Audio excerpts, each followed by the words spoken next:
O Manchester City vai muito além dos últimos 5 anos, mas é evidente que o enorme sucesso da equipe inglesa se deu ainda mais após a sua aquisição pelo grupo Abu Dhabi United em 2008. Será que o Manchester City é o projeto de investimento de compra de um clube que mais deu certo no futebol?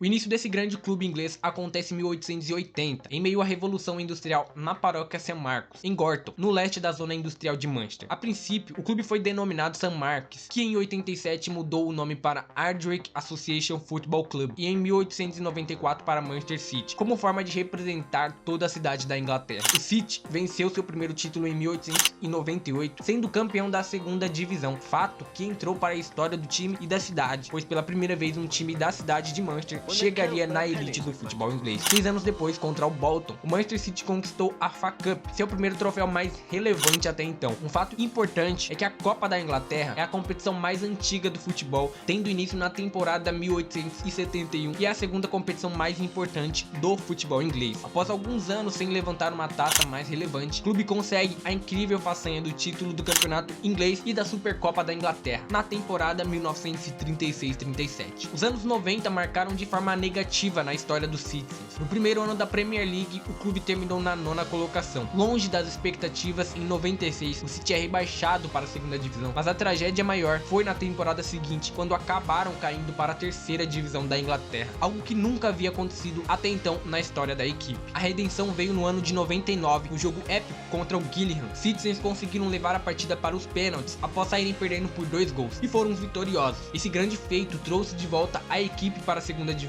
O City ainda demorou um pouco até começar a brilhar no cenário nacional e mundial. O marco para esses triunfos foi no ano de 2008, quando o clube comprado pelo Abu Dhabi United Group dos Emirados Árabes Unidos, que adquiriu o controle acionário do time. Logo de cara, a primeira contratação para impactar foi do atacante Robinho, vindo do Real Madrid por 38 milhões e meio de libras em um contrato de 4 temporadas. No ano seguinte, após a compra da equipe, o Manchester troca seu treinador e contrata Roberto Mancini, ex-técnico da Internacional. Abrindo parênteses aqui, este era o ano de gala de Pep Guardiola no comando do Barcelona de Messi, Iniesta, Xavi e companhia, conquistando 6 troféus ao todo naquela temporada. Mas como todo trabalho que no final é coroado com campeonatos, os anos de planejamento era necessário. Ao invés de apenas assinar o cheque, como acontece hoje no PSG, o City trabalhou toda a sua estrutura por trás, desde a contratação e investimento em treinadores, instalações e programas de desenvolvimento para nutrir jovens talentos e garantir uma base sólida para o futuro do clube, até a modernização das estruturas e instalações do clube. Investiram na expansão internacional e no marketing global, ampliando sua presença em mercados internacionais e com isso aumentou sua base de torcedores ao redor do mundo. E também passou a investir em grandes contratações que se tornariam tempos depois ídolos e entrariam para a história do clube, como o caso do atacante Sérgio Agüero, que veio do Atlético de Madrid em 2011 e se tornou o maior artilheiro do clube inglês com 260 gols. Yaya Touré também chegou em 2011, contratado junto ao Barcelona por cerca de 24 milhões de libras. Bom, mas e os títulos? Nenhum investimento pode ser considerado que deu certo se no final os troféus não são conquistados. No City, isso não é diferente. Com todos esses nomes que chegaram, além de Yaya Touré e Agüero, também vieram Davi Silva, Vincent Kompany e Mario Balotelli. Naquele elenco que entraria para a história do clube, sendo campeão da Premier League pela primeira vez em 44 anos de história, sob o comando de Roberto Mancini. O título da Premier League em 2012 marcou um ponto de virada significativo para o Manchester City, consolidando o clube como uma força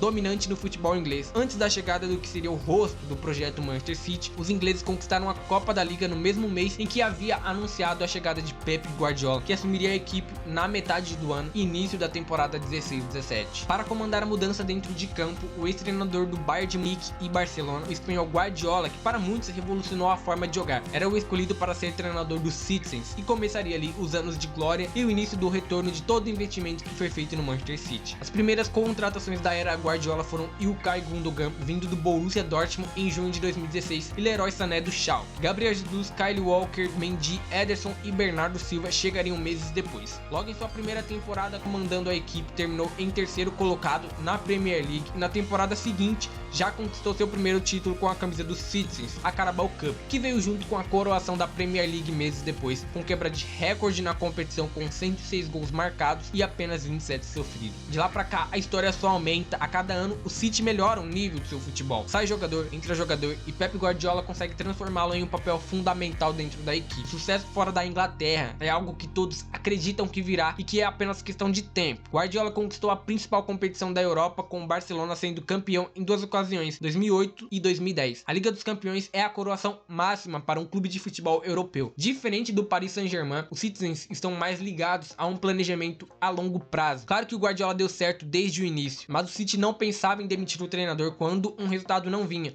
ou quando eram eliminados na Champions. Isso acontece de forma recorrente no PSG, ganhando o campeonato francês ou a Copa da França. Sempre no começo de temporada há muita dúvida se o treinador será mantido. Entenda que as coisas não estão ligadas ou se resolvem à contratação do melhor jogador do mundo, ou os melhores. De Bruyne se tornou o jogador que é com o Guardiola. O Gundogan, o Bernardo Silva também são exemplos disso. Um bom treinador tende a potencializar o melhor futebol possível de seus jogadores, mas acima de tudo existe um bom planejamento. Um exemplo que podemos mostrar mais recentemente é o Chelsea, que bateu recordes em gasto de contratação sem nenhum planejamento, e com o técnico Graham Potter contestado, podendo cair a qualquer momento, e aconteceu. Muitos torcedores e jornalistas consideram que o Chelsea é o projeto de investimento que mais deu certo até aqui, por ter conquistado na era Roman Abramovich a Champions League em 2011 e 2020, 5 vezes a Premier League, 5 vezes a Copa da Inglaterra, 3 vezes a Copa da Liga e 2 vezes a Europa League. Fato é que se os Citizens conquistarem a Liga dos Campeões dessa temporada, e é o favorito com certeza, eles se credenciam para ser um dos maiores investimentos do mundo esportivo. Outros preferem nomear o Manchester United como o maior investimento, porém na era da família Glazer, que são os donos do United, a equipe ficou 5 anos sem conquistar um título, o que gerou alguns protestos nos últimos anos. Ao todo, a era da família Glazer tem 19 títulos, dentre eles a Champions de 2007, 5 conquistas da Premier League e uma Copa da Inglaterra, entre os mais relevantes. Mas e para você, o Manchester City já pode ser considerado o maior investimento do futebol que deu certo,